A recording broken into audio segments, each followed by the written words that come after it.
Hi, today we're going to do a baby grand piano. A lot of you have requested cakes that have to do with music, so I thought this would be a good one, a little bit different than doing a guitar. That's been done many times, but I don't think I've seen too many grand pianos done. So first thing I do, like I do a lot of times, is I go on the Google search, and I hit images, and then I put grand piano or baby grand piano.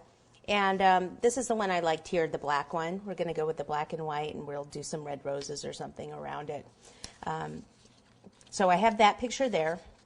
Then I wanted the top view so that I could make a pattern, and this was actually on the site. So I went ahead and I just saved this file, and then I have a program called Print Shop that I can enlarge it in. I'm sure a lot of you have several programs on your computer that you can take this into and then enlarge it. So the sheet of paper wasn't quite large enough for what I wanted. I wanted one that was going to be approximately a quarter sheet cake size. So what I did is I just took that and I enlarged it. And the first time I enlarged it, it was a little bigger than what I wanted, but I did it in two pieces. I just enlarged it, printed half of it, and then moved it over and printed the other half. So this would be it right here, and then you would just take it and just wherever it overlaps, you would tape that together, and then you have a pattern. So that was the first one. It was just a little bigger than what I wanted, so I went ahead and reduced it. And this one I've already cut out. You can see the cake on there. Taped it together, and then I have my pattern. Okay, so that's the size I'm going to do. But you can see that you can make it several sizes. Like this one would be more like cutting it out of a half sheet cake, and this one's more of a quarter sheet cake.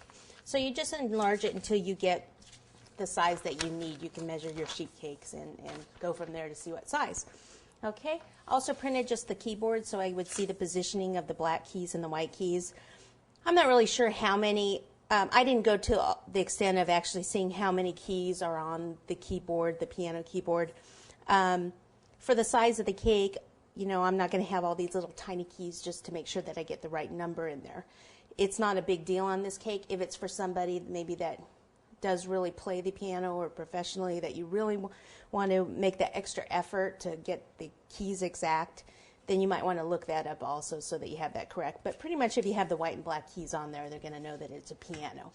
Okay, so I'll leave that over there for later, and I'll just kind of keep these out. Now, have the lid come up like this, I wanted to do black foam core because it's light, and then I will cover it with some black fondant. So foam core here, I actually am going to use two pieces of foam core.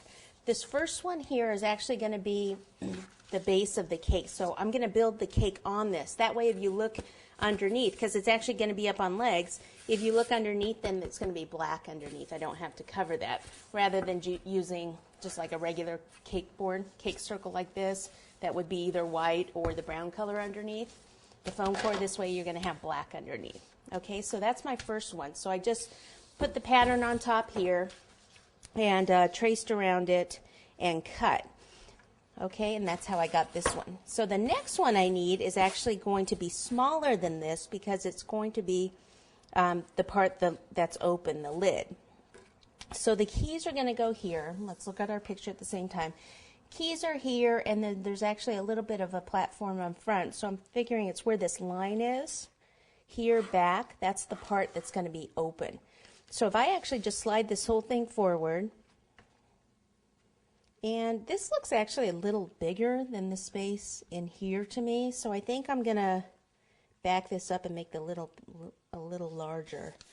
So I'll do about here. So I'll go ahead and I'll trace this.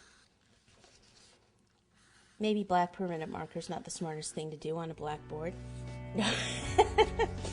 But that's what I had. You can still see it.